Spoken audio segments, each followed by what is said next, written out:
गुरुर्ब्रह्मा गुरुर्विष्णू गुरुर्देव महेश्वर गुरु साक्षात परब्रह्म तस्मै श्री गुरुवे नमः. आपण काल दुसऱ्या अध्यायातील तिसऱ्या ओवीपर्यंत आपण निरूपण पाहिलं.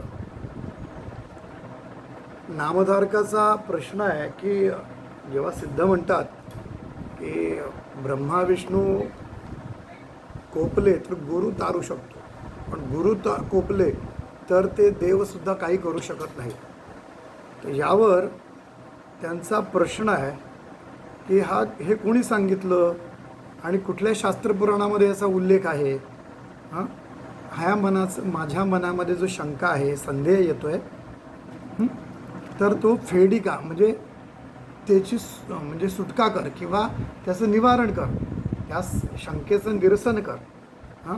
येणेपरी नामकरणी सिद्धासी पुसे वंदुनी कृपानिधी संतोषिनी सांगत असे परियसा. आणि असं म्हणून नामधारक हा सिद्धाला सांगतोय, सिद्ध म्हणे शिष्यासी तुवा पुसले आम्हासी. सिद्ध म्हणतो की नामधारकांना तू आम्हाला सांगितलंस, वेदवाक्य साक्षीसी सांगेन एका एक चित्ते. म्हणे तुला मी सांगतो त्या एक वेदचारी उत्पन्न झाले ब्रह्म्याच्या मुखे करून. ब्रह्माच्या मुखातून वेदांची उत्पत्ती झाली, त्यापासून पुराण अष्टादश विख्यात आणि त्यापासून पुराण 18 त्या अष्टादशांत ब्रह्मवाक्य असे ख्यात. आणि ह्याच्यामध्ये 18 पुराणांमध्ये ब्रह्मवाक्य असे ख्यात म्हणजे प्रसिद्ध आहे. ख्यात म्हणजे ख्याती हा शब्द आलेला ना, प्रसिद्ध आहे. पुराण ब्रह्मवैवर्त प्रख्यात असे त्रिभुवनी. ब्रह्मवैवर्त पुराण जे आहे त्याच्यामध्ये त्याचा उल्लेख आहे असं ते म्हणतात. नारायण विष्णुमूर्ती व्यास झाला द्वापारांती, प्रकाश केला या क्षिती ब्रह्मवाक्य विस्तारे. आणि नारायण हेच नारायण हेच व्यास झाले आणि त्यानं प्रकाश केला या क्षिती आणि हे ज्ञान प्रकाशिलं, सर्वांपर्यंत आणलं. कशाने?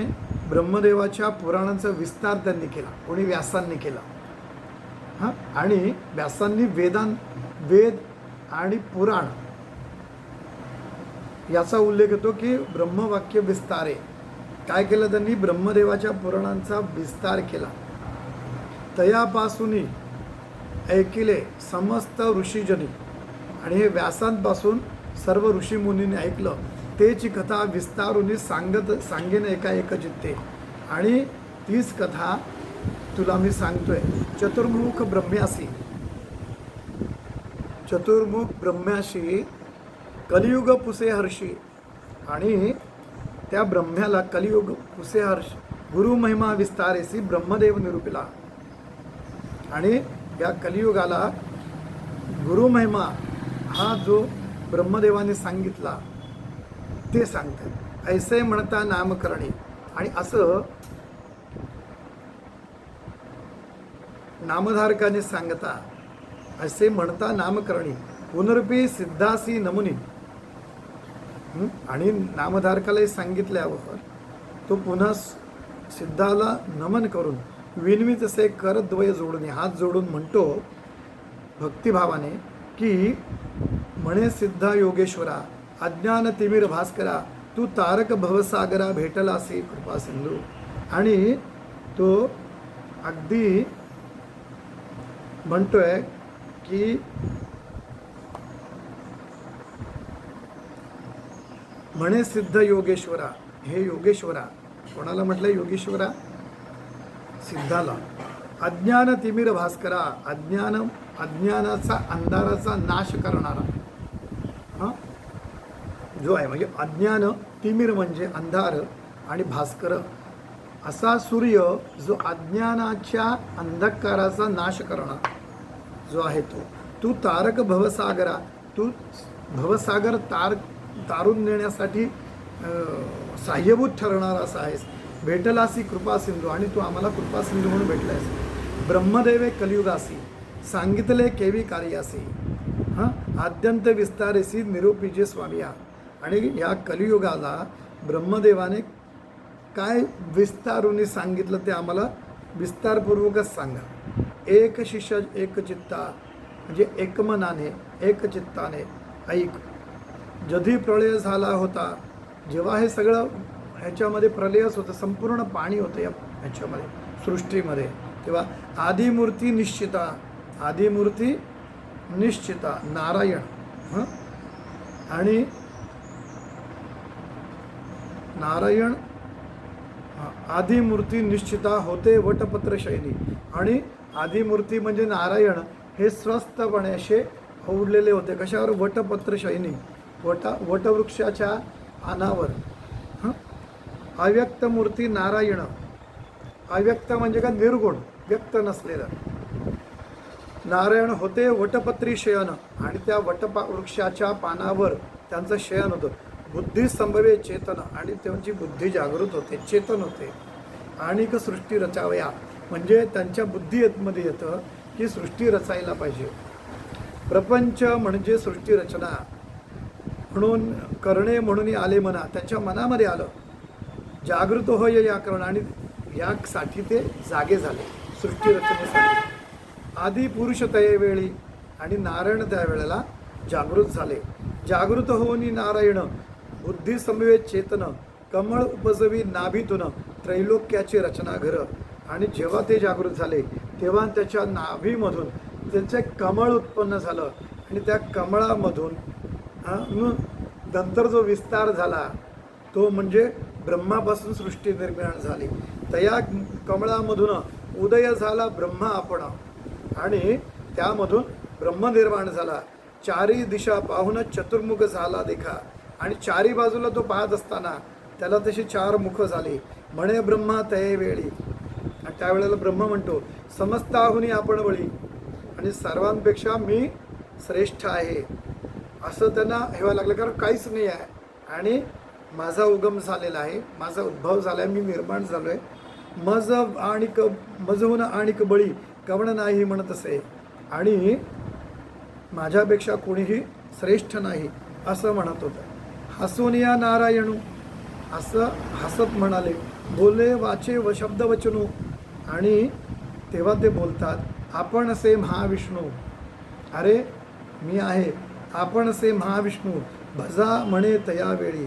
आणि त्यावेळेला तुम्ही भजा, माझं स्मरण करा. देखून या श्री विष्णूसी. आणि विष्णूला जेव्हा ते पाहतात नमस्कारी ब्रह्मा ऋषी आणि ते ब्रह्माला नमस्कार करतात. विष्णूला स्तुती केली बहुवसी अनेक काळ प्रियस आणि भरपूर अशी स्तुती केली बराच वेळ. संतोषिनी नारायण निरोपदी दिला अतिगहन. आणि असं म्हणून संतोषिनी नारायणाने संतोष दिला. संतोषिनी नारायण म्हणजे नारायणे संतोष पावले, समाधान पावले. निरोपदी दिला अतिगहन आणि सांगितलं सृष्टी रचिगा म्हणून आणि सृष्टीची रचना कर असं म्हणाले. आज्ञा दिली तयेवेळी आणि त्यांना आज्ञा दिली. ब्रह्मा म्हणे विष्णूसी आणि त्यावेळेला ब्रह्मा विष्णूला म्हणतात नेणे सृष्टी रचावयासी. आणि सृष्टी कशी रचना करायची सृष्टीची हे काही माहिती नाही. नाही देखील कैसी कशी आहे ती दिसलीच नाही. कारण हा सुरुवात आहे, अख्ख्या विश्वाची निर्मिती आहे, ह्या ब्रह्मांडापासून सगळ्यांची निर्मिती आहे. तर नाही देखील नाही कैसी केवी रचू म्हणत असे. कसं रचना करायची? ऐकुनी ब्रह्म्याचे वचन निरोपी त्यासी महाविष्णू आपण. आणि असं म्हटल्यानंतर ब्रह्माचे वाक्य ऐकून विष्णू त्यांना सांगतात वेद असती हे घे म्हणून. असं म्हणून त्यांना वेद दिले. घे देता झाला तये वेळी. आणि त्यावेळेला ते ब्रह्मदेवाला त्यांनी वेद दिले. सृष्टी रचावया विचार असे वेदांत विस्तार तेणेची परी रचुनी स्थिर प्रकाश करी म्हणत असे. आणि सृष्टी रचायचा विचार जो आहे आणि या वेदांतामध्ये सविस्तर सांगितलेला आहे तो सगळा आकलन करून तू ते निर्माण कर, प्रकाश करी. अनादि वेद असती जाण. अनादि ज्याला आदि नाही आणि अंत नाही तो अनादि असते जाण. असे सृष्टीचे लक्षण, जैसा आरसा असे खुण. म्हणजे जसं सांगितलं तसंच निर्माण करायचं. आरसा कसा आहे, जसं आपण आहोत तसंच आरसा आपल्याला प्रतिबिंब दाखवतो. हां, त्याप्रमाणे सृष्टी रचावी तयापरी, आणि त्यासारखी सृष्टी रच. या वेदमार्गे सृष्टीसी रची ब्रह्मगार ब्रह्मा अहर्निशी. आणि मग वेदमार्गाने, वेदांनी सांगितल्याप्रमाणे ते सृष्टी रचू लागतात. म्हणून सांगे ऋषिकेशी ब्रह्मरची सृष्टी तेथे. आणि म्हणून ती सृष्टीची रचना तशी केली जाते. सृजी प्रजा अनुक्रमे विविध स्थावर जंगमे. आणि त्यावेळेला अनेक जीवांचा निर्माण केला जातो. हां, स्थावर आणि जंगम असे स्वेदज अंडज नामे चारज उद्भिज उपजविले. हां, स्वेदज म्हणजे घामापासून निर्माण होणारे ढेकोण, पिसवा, चिलटं वगैरे जी होतात ना ती. अंडज म्हणजे अंडी घालून अंड्यातून निर्माण होणारे. हां, जारज आणि उद्भिज. हां, आणि जे जमिनीवर राहतात आणि जे पाण्यामधून, पाण्यामध्ये आणि जमिनीवर दोन्ही राहतात असे जीव निर्माण केले श्री विष्णूच्या निरूपाने. आणि विष्णूने जसं सांगितलं तसं हे निर्माण केलं. त्रिजग रचिले ब्रह्मयाने ज्या परी सृष्टी क्रमणे व्यासे ऐसे कथियली. सिद्ध म्हणे शिष्यासी नारायण वेदव्यास ऋषी विस्तार केला पुराणासी अष्टादश विख्यात.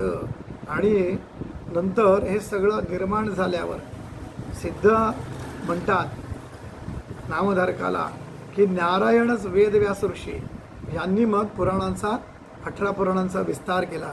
त्या अष्टादशांत, त्या 18 अध्यायामध्ये 18 पुराणांमध्ये पुराण ब्रह्मवैवर्त पुराण जे आहे ऋषीश्वराचे सांगे सुत.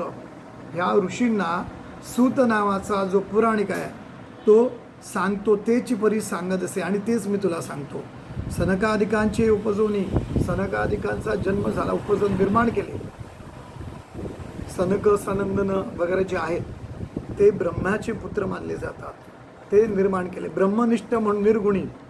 हां, मरीचादी ब्रह्म सगुणी. आणि नंतर मरीचादी जे ऋषी आहेत ते निर्माण झाले. उपजवी ब्रह्मा ते वेळी तेथोनी देवदैत्यांची उपजवी ब्रह्मापरियसे.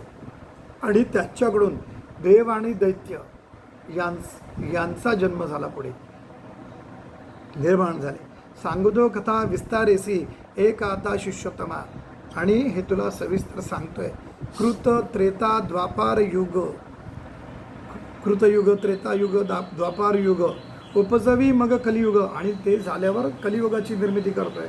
एक एक गाते निरूपीन मग भूमीवरी प्रवर्तवाया.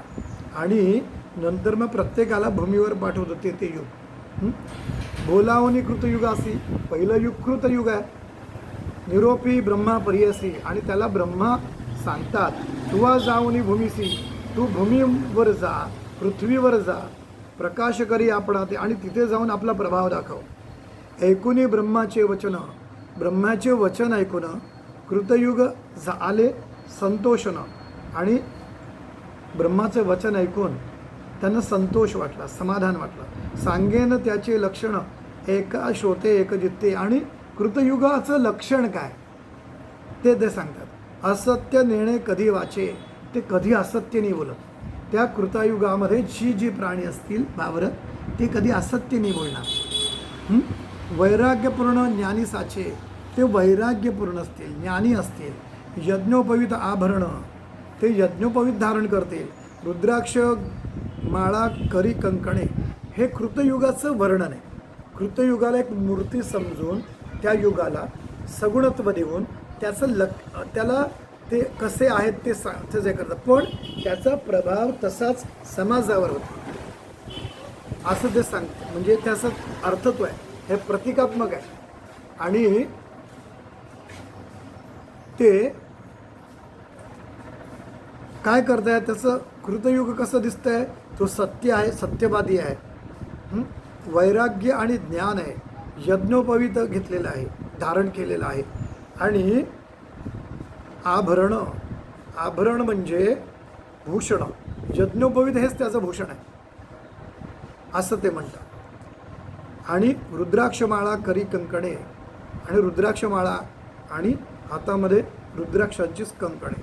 येणे रूपे कृत युगकृत, ज्या रूपामध्ये कृतयुग ब्रह्मयासी असे विनवित, आणि असं रूप असलेलं कृतयुग हे ब्रह्म्याला विनंती करतात, माते तुम्ही निरूप देत केवी जावी भूमीवरी.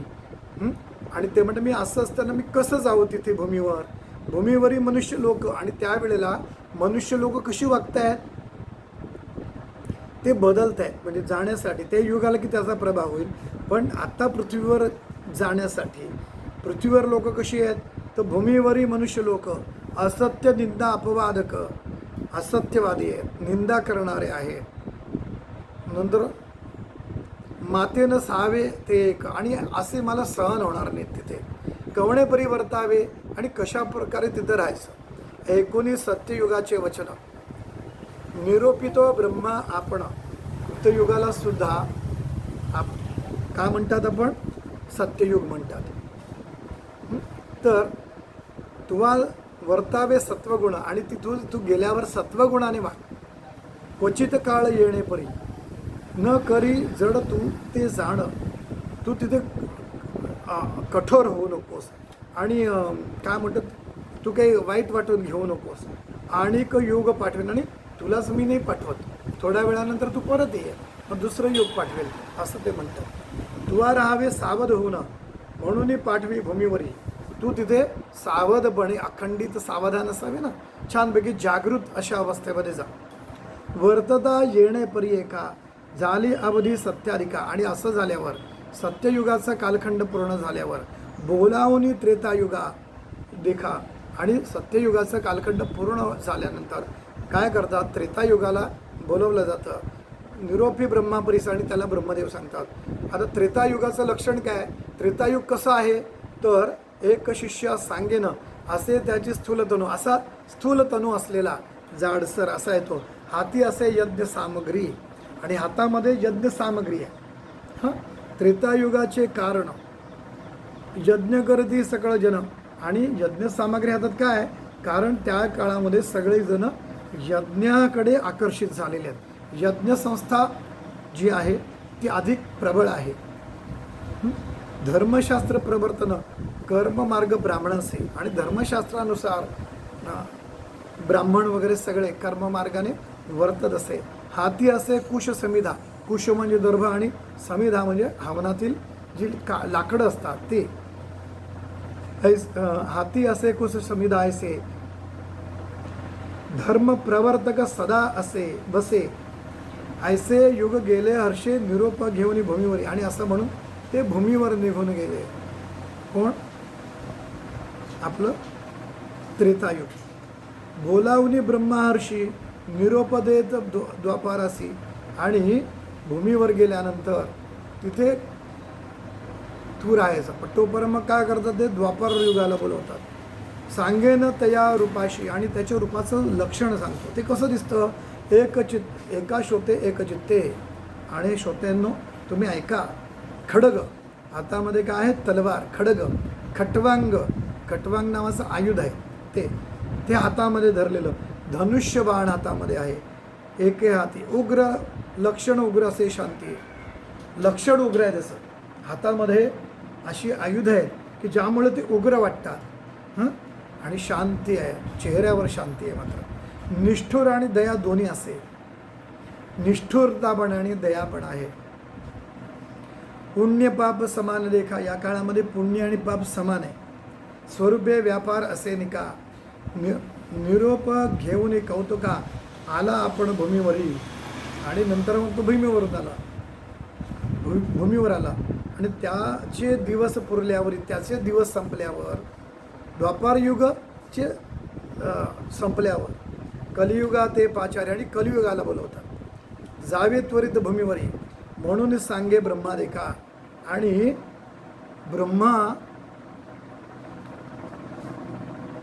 सांगतात की आता तू पृथ्वीवर जावं, ऐसे कलियुग देखा. आणि ऐसे कलियुग देखा, सांगेन लक्षणे एका. कलियुगाची लक्षणं काय? ब्रह्मयाचे सन्मुखा केवी गेले परी. असा ब्रह्माच्या समोर ते कलियुग गेलं कसं? विचारहीन, सारासार विचार नाही त्याच्याकडे. विचारहीन अंतःकरण, मनामध्ये बुद्धीमध्ये काही विचार नाही.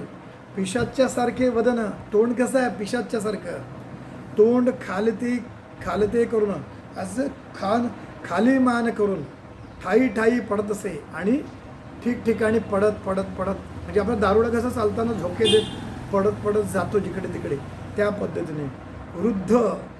वृद्ध अवस्था आहे त्याची, वृद्ध. आणि विरागहीन म्हणजे विरक्ती नसलेला, म्हणजे आसक्त, मला हे पाहिजे ते पाहिजे. बघा हे कलियुगात दिसते की नाही? बघा सगळे माणसं कशी वागतात. कलह, भांडण, कलह द्वेष संगे घेऊन, कलह आणि द्वेष संगे घेऊन. वाम हाती धरून शिष्ण, आणि वाम म्हणजे डाव्या हातामध्ये आपलं लिंग पकडून तो ब्रह्म्यासमोर जातोय. जिव्हा धरुनी उजव्या हाती, हातामध्ये जिव्हा म्हणजे जीभ धरलेली आहे आणि डाव्या हातामध्ये लिंग धरलेलं आहे. नाचे केली अतिप्रीती, आणि नाचत आनंदाने गेलेला आहे. दोषोत्तरे करी स्तुती, आणि असे सगळं काहीही स्तुती म्हणजे काही कोणाला म्हणालेलं ते बोलण्याचा जो स्वभाव आहे त्याप्रमाणे तो बोलत राहिला. आणि पुण्य पाप संमिश्र, आणि पाप आणि पुण्य सगळे एकत्र असं त्याचे गुण आहेत. हासे रडे वाकुल्या दावी, म्हणजे मध्येच हसतो मध्ये रडतो. वाकुल्या दाखवणे म्हणजे आपण नाही का असं करून दाखवतो वगैरे, त्याला वाकुल्या म्हणतात. वाकुल्याचा अर्थ आहे वेडेपणाने वेडेचाळे करणे. वाकुडे तोंड मुखी शिवी, तोंड वाकडं वगैरे करायचं आणि तोंडामध्ये शिव्या. ब्रह्म्यापुढे उभा राही, ब्रह्मासमोर उभे राहतात. काय निरोप म्हणूया, आणि कशाला बोलवलं आहे, काय निरोप आहे असं सांगितलं. देखून या त्याचे लक्षण, आणि त्याचं लक्षण पाहिलं, ते सगळं त्याचे चाळे आणि एकंदरीत त्याचं रूप पाहिलं. आणि ब्रह्मा असे अति गहन, आणि ब्रह्मासुद्धा मोठमोठ्याने हसू लागले. पुसत असे अति विनयाने, लिंग जीवा का धरली. अरे डाव्या हातामध्ये लिंग आणि उजव्या हातामध्ये जीवा म्हणजे जीभ का धरली आहे? कलियुग म्हणे ब्रह्म्यासी, कलियुग ब्रह्माला म्हणतो. जिंकीन समस्त लोकांशी, सगळ्या लोकांना मी ताब्यात करेल. कसं? लिंग जिव्हा रक्षणारासी, हारी असे आपण असे. आणि लिंग आणि जिव्हा म्हणजे जीभ, जिभेवर नियंत्रण, आणि आपल्या वासनेवर कामनांवर ज्यांचं नियंत्रण असेल तेच त्यांना फक्त हारी असे आपण ते. आणि त्या जे रक्षण करणार आहेत ते मात्र काय म्हणतात की त्याच्यापुढेच माझं काही चालणार नाही. नाहीतर हे ज्यांचे सुसाट आहेत, मोकाट ज्याला म्हणून वृत्ती आहे, ते माझे आप्त आहेत किंवा ते मला जवळचे आहेत, आणि हे मी यांना जिंकू नाही शकत. या कारणे लिंग जिव्हा, आणि ह्या कारणासाठी लिंग आणि जिव्हा धरून नाचे ब्रह्मदेवा, आणि म्हणून मी नाचतोय. हे ज्यांच्या ताब्यात आहेत इंद्रिय, ते मला मी त्यांच्यापुढे कसं आहे की ते तिकडे माझा प्रभाव चालणार नाही. पण माझा सर्वात जास्त प्रभाव तिथेच असेल की ज्यांच्या ताब्यामध्ये हे नसेल. धरुनी नाचे ब्रह्मदेवा, जेथे मी जाईन स्वभावा, मी स्वभावता जिथे जिथे जाईल. आपण भिये कमणाचे, कोणाला घाबरणार नाही.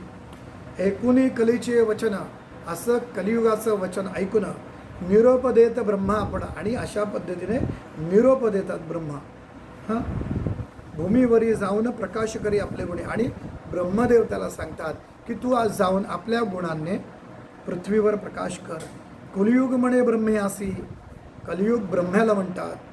मज पाठविता भूमीसी, मला भूमीवर पाठवता तुम्ही, पण पाठवल्यावर भूमीवर पाठवलं. आपले गुणी तुम्हासी, आपले गुण तुम्हासी सांगेन एक स्वामी. तुम्ही मला पाठवतायत पृथ्वीवर तर ठीक आहे, पण माझे गुण काय आहेत ना ते बघा काय आहेत ते.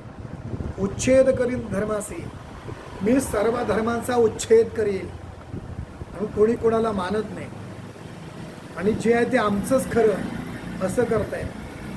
मग धर्म जे धरून पकडलेले आहेत, प्रत्येकाला वाटतं की आमचाच धर्म श्रेष्ठ आहे, आणि तो आपल्या धर्मामध्ये आणण्यासाठी आणि हे करण्यासाठी आज जे काही मार्ग अवलंबवतोय, दंभ, दर्प, दुराभिमान यांचं राज्य आहे. हे सगळं आपल्याला दिसतंय. प्रलोभन देऊन कार्य साध्य करणं, प्रचंड भ्रष्टाचार मोठ्या प्रमाणात करणं. भ्रष्टाचार म्हणजे करप्शन नाही म्हणत. भ्रष्टाचार म्हणजे करप्शन नाही, लाचखोरी म्हणजे भ्रष्टाचार नाही. तर भ्रष्ट आचार, लाचखोरी असणं, करप्शन करणं हा त्याच्यातला एक छोटा भाग आहे. पण भ्रष्टाचार ही एक मोठी आहे. तुम्ही भ्रष्ट आचार करताय म्हणजे तुम्ही बसमध्ये जाताय आणि बसची सीट फाडताय, तुम्ही सामाजिक मालमत्तेचा नाश करताय. हे भ्रष्टाचार आहे, भ्रष्टाचार आहे तुमचा. तर आपल्याला ती जाणीव पाहिजे की आपण काय करतोय. पण कलियुगाचा प्रभाव असा आहे की ते सगळं आपल्याला जाणवत नाही. आपलं अज्ञान तिथे येतं, आपला विवेक मेलेला आहे, तो जागृत नाही आहे, झोपलेला आहे. हे कलियुगाचं आहे. उच्छेद करीन धर्मासी, आपण असे निरंकुशी, आमच्यावर अंकुश नाही कोणाचा, आम्ही निरंकुश राहू. निरानंद परियसी, निंदा कलह माझेने. आणि निंदा, बास निंदा करायची आणि भांडणं लावायची, हे आहे. परद्रव्यहारक, दुसऱ्याचं धन माझ्याकडे कसं येईल यासाठी बुद्धी लावणार. आपण त्याला चांगला शब्द दिला, झोल्या. आपण म्हणतो झोली माणूस आहे. असं परद्रव्यहारक, परस्त्रीरत, परस्त्रीची कामना करणार. हे दोघे माझे भ्रात, हे माझे खरे भाऊ आहेत. प्रपंच, मत्सर दंभक आणि पक्षपात करायचा. बघा, पक्षपात करायचा, हा माझा आहे म्हणून ह्याचं खरं. न्याय देताना सुद्धा माझा आणि परक असं समजून निर्णय देणं. मत्सर करणं, दंभ, ढोंग करणं, हे सगळं हे प्राणसखे आहेत माझे असं ते. बकासारखे संन्याशी म्हणजे वरून वरून संन्यास दिसतो. बगळ्याचं लक्षण कसं आहे की तळ्यामध्ये असं उभा राहतो ना शांतपणे, की जसं काही ध्यान करतो, पण समोर मासा आलं की झटकन त्याला टिपून खातो. म्हणजे असे वरून दिसताना खूप चांगले दिसतील हे माणसं, पण संधी मिळताच तुमचं वाटोळं करतील, नाश करतील, तुम्हाला हानी पोचवतील. अशी सगळी माणसं. तेची माझे प्राण, आणि ते माझे प्राण, जीव की प्राण आहे. परियसी, छळण करून उदरासी, मिळवती पोषणार्थ. तेची माझे सखे जाण, आणिक असती पुण्यजन. तेची माझे वैरी असती. जे पुण्यजन आहेत, जे चांगली लोक आहेत, ते माझे वैरी आहेत.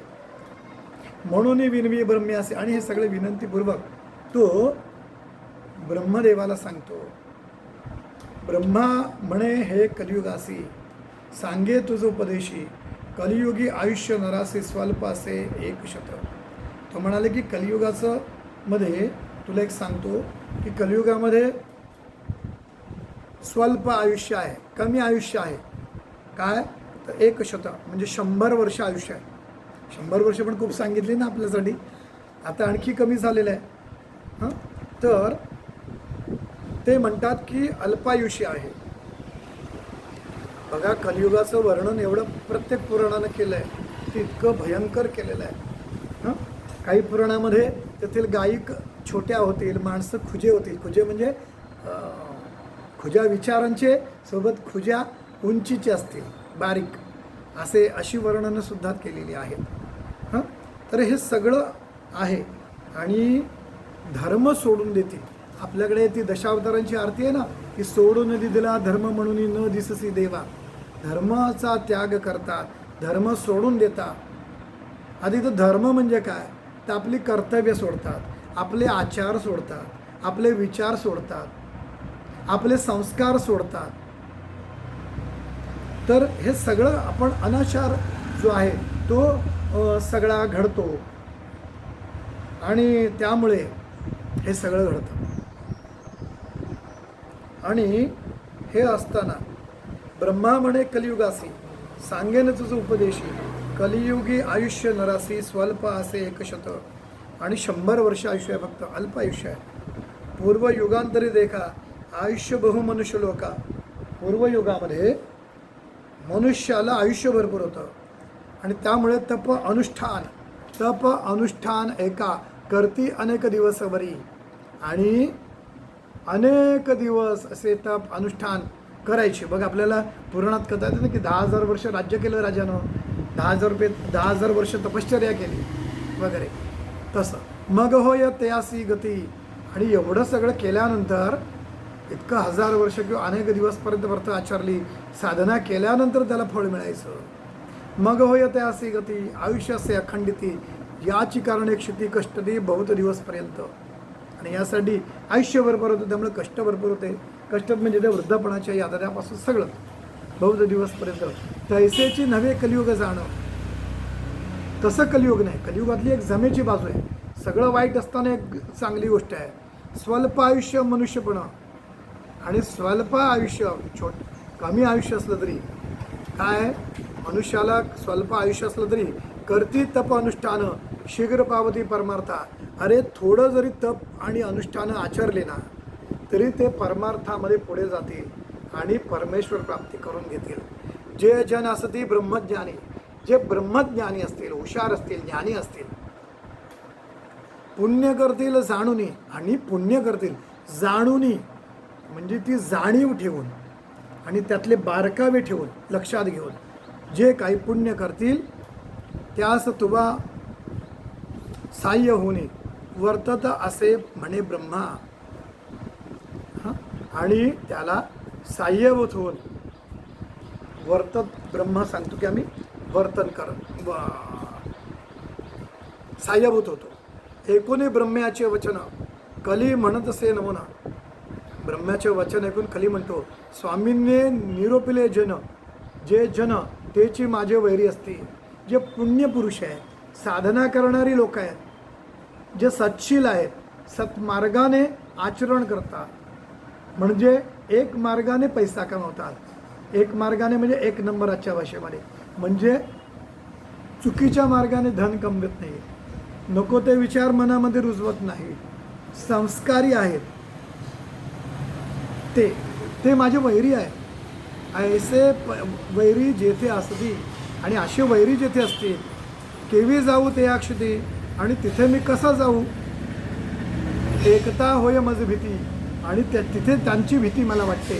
केवी पाहू ते असे, त्यांना पाहू तरी कसं. पंचशत भूमंडळात भरत वरखंडी पुण्य बहुत.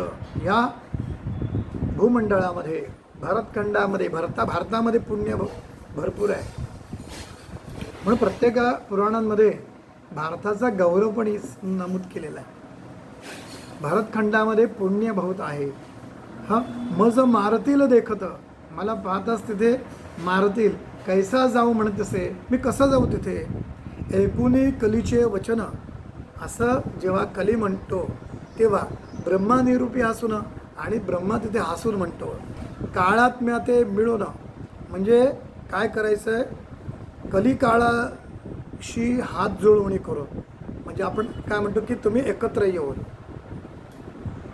तुवा जावे भूमीसी, आणि तुम्ही भूमीवर जा. काळात्म्याचे ऐसे गुण, काळाची महिमा काय आहे की धर्मवासना करेल छेदन, धर्माकडे जाण्याची जी वृत्ती आहे ना ती छेदन करेल, नाश करेल, असं आहे. म्हणजे बघा तुम्हाला कळेल की पूर्वी जेव्हा भागवत सप्ताह लागायचे ना तर लोक जेवण करून येऊन बसायचे, ऐकायचे. प्रत्येक घरी ग्रंथपठणसुद्धा असायचं, अगदी या कलियुगातच. आता ते राहिलं नाही. आता आम्ही सिरियल किती पाहतो ते बघा, आणि आपल्याला कळेल की हे सगळं काय घडतंय ते.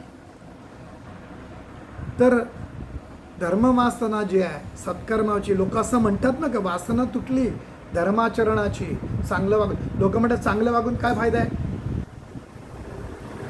चांगलं वागून काही कोणाचं चांगलं झालेलं नाही आहे. हरामखोरीची दुनिया आहे, हरामखोरीने जगतील तरच पुढे जातील. बघा हे व्यवहारात ही विधानं निघतात ना, व्यवहारामध्ये ही विधानं याच्यासाठी निघतात कारण धर्मावरची वासना कमी झाली, धर्मावर असलेलं आकर्षण, धर्मावर असलेली श्रद्धा कमी झाली. धर्मासाठी काही करावं धर्मासाठी जगावं हा भावसुद्धा आमच्याकडे नष्ट झाला. आणि त्याच्यामुळे मला जर कोणी लाखो रुपये देत असेल तर मी माझा धर्म बदलायला सुद्धा दुसरा धर्म स्वीकारायला तयार झालो.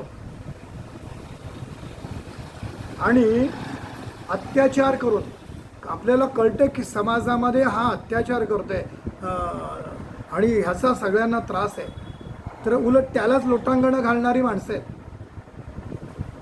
त्याला भीतीने सगळे भाई भाई नमस्कार असे सगळे त्याच्या मागे जातात. पण रस्त्याने कोणी सत्पुरुष चाललेला असेल, संत चाललेला असेल तर त्याच्या मागे गर्दी जात नाही. पण एखादा दुराचारी असेल तर त्याच्या मागे सगळे जातात. आणि धर्माचरण करणाऱ्यापेक्षा ज्याच्याकडे जास्त पैसा आहे त्याला सलाम ठोकण्याची प्रवृत्ती निर्माण झाली. कारण धर्माविषयी जी असलेली जागरूकता आणि वासना, धर्माभोवती असलेला भाव, धर्माच्या बद्दल असलेली श्रद्धा, धर्मावरती असलेला विश्वास नाहीसा झाला. का तर काळात्म्याचे गुण असे आहेत. पुण्यात्माचे अंतकरण उपजेल बुद्धी पापाविषयी. आणि माणूस पुण्यात्मा आहे पण कधी कधी पापाविषयी पण त्याची बुद्धी हे होईल, पापबुद्धी निर्माण होऊ शकते.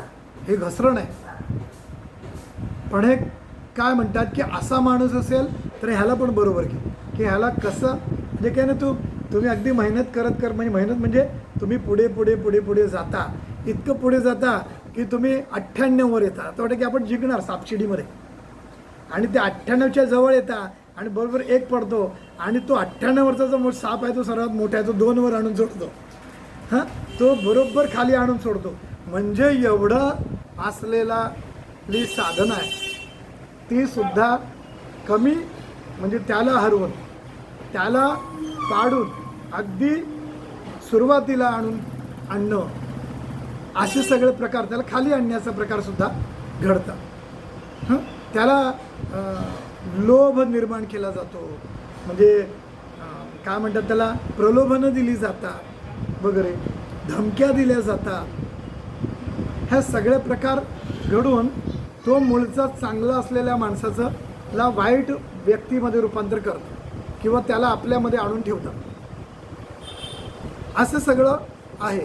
दुसरी गोष्ट ह्याच्यामध्ये माणूस पुण्यशील असतो, ते धर्मरत असतात. आम्हाला कळतं की ते देव धर्म वगैरे सगळं करतात आणि त्या धर्माच्या नावाने पैसा कमवतात. आपल्याला कळेल म्हणजे सांगायची गोष्ट अशी की स्वामींची सेवा करायची, स्वामींचे मठ पण निर्माण करायचे, पण स्वामींचे मठ पैसा कमवण्याचं साधन तयार करायचं, तर हा सुद्धा अधर्म आहे. कारण त्याची बुद्धी पापभीर नाही होणार, पापाकडे आसक्त होणार त्याची बुद्धी आणि ते करणार आणि ते होत आहे. बऱ्याच जणांनी पैसे कमवण्याचे मार्ग तयार केले. पूर्वीच्या काळी होतं ना की संतोषी मातेचं व्रत जे होतं तेव्हा ते एक पत्र लिहायची, 11 जणांना पाठवा. मग 11 जणांना पाठवलं तर काय झालं तर मग एकाला लॉटरी लागली, हे झाली, ज्याने ते पत्र फाडून टाकलं, तिकडे त्याला मुलगा आजारी पडला, अशी सगळी पत्र यायची बघा, आठवतं का? नंतर मग ती साईबाबांच्या बाबतीत आली, नंतर नगीना श्रीदेवीचा पिक्चर निघाला आणि त्यावेळेला मग नागिणीवर पत्र, ती 11 जणांना पत्र पाठवा, मग त्याला लॉटरी लागली, मग हे झालं, मग त्याने ते फाडलं, मग रात्री नागिणी येऊन त्याला चावली वगैरे. हे असले धर्माच्या नावावर धर्माचा वापर करून लोकांमध्ये भीती निर्माण करून हे सगळं चाललं जातं. बघा सगळीकडे दुकानं झाली आहेत मंदिरांची आणि सगळं हे टाका इकडे पैशाच्या पेट्या का देवाजवळ, देव आणि भक्त याच्यामध्ये पेटी कशासाठी? हां, किंवा असं घडतंय की स्वामींचा संचार होतोय आणि मग हे मागतात ते मागतात, हे तरी कसं आहे? हा दंभ आहे, हे ढोंग आहे आणि त्याच्यावर पैसा कमावला जातो, वस्तू मागवल्या जातात. तिथे स्वामी भक्तांनी किंवा कुठल्या आपण ज्यांना गुरुच्या स्थानी मानतो, ज्यांना आपण सर्वस्व मानतो आणि ज्याचा धंदा करतायत ही लोक, अशा मठांमध्ये तरी आपण जावं का? हे किती चुकीचं चाललंय.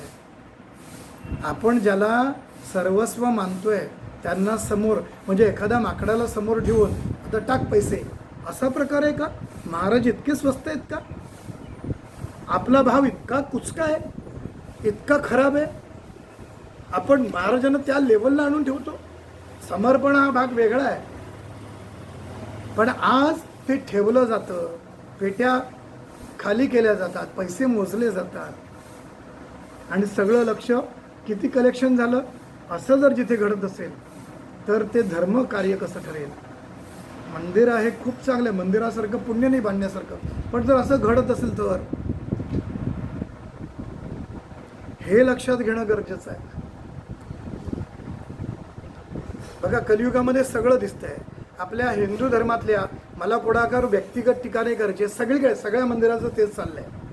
लोक म्हणतात सुद्धा, अरे पूर्वी जायचो ना तिथे, पूर्वी किती छान होतं.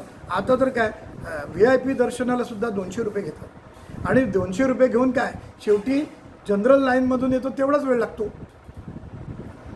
लोक असं म्हणतात, हे काय, देवाच्या समोर सर्व समान असायला पाहिजेत. काही लोकांना गाभाऱ्यामध्ये प्रवेश, काही लोकांना बाहेरून प्रवेश, हेही नाही झालं पाहिजे.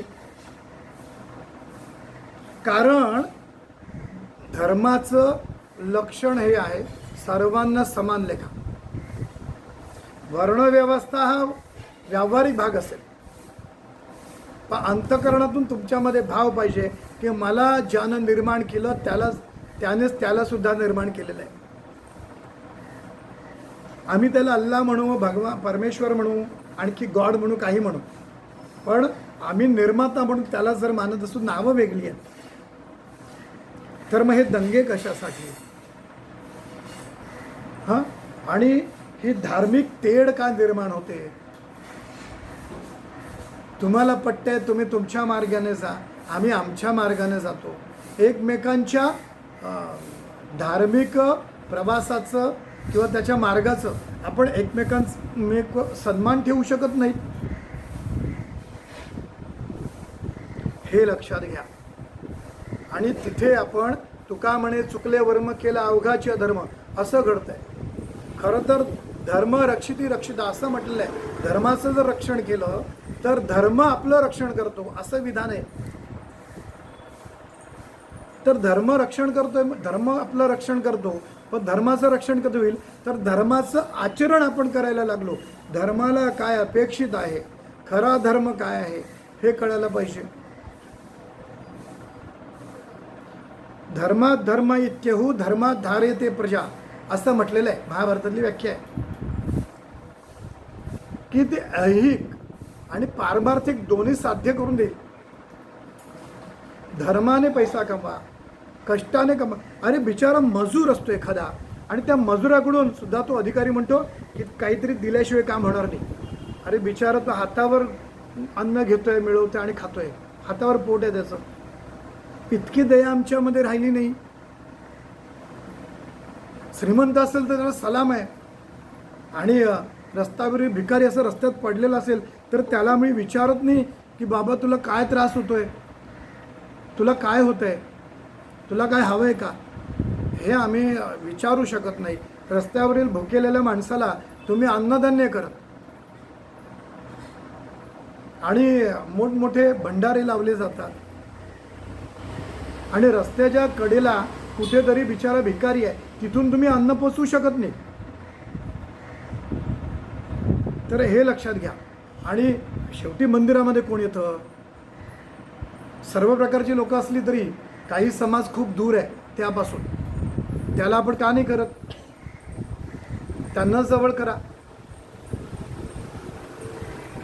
त्यांना आपलंसं करा. हे लक्षात घेणं गरजेचं आहे.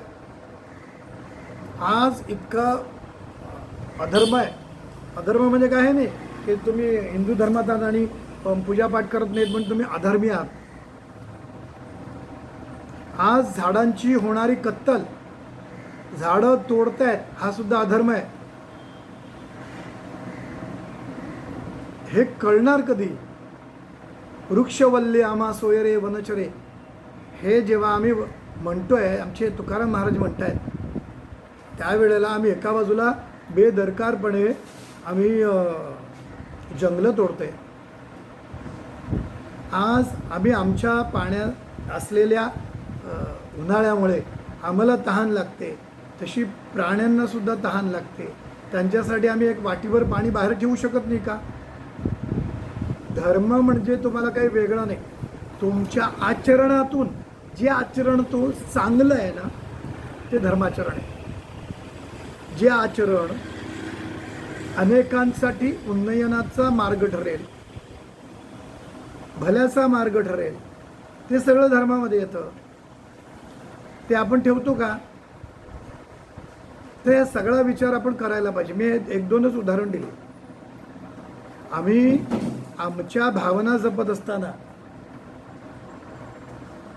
इतरांच्या भावनांचा आदर करतो का? तर हे सुद्धा धर्माचाच विचार आहे. ते करणं गरजेचं आहे. आणि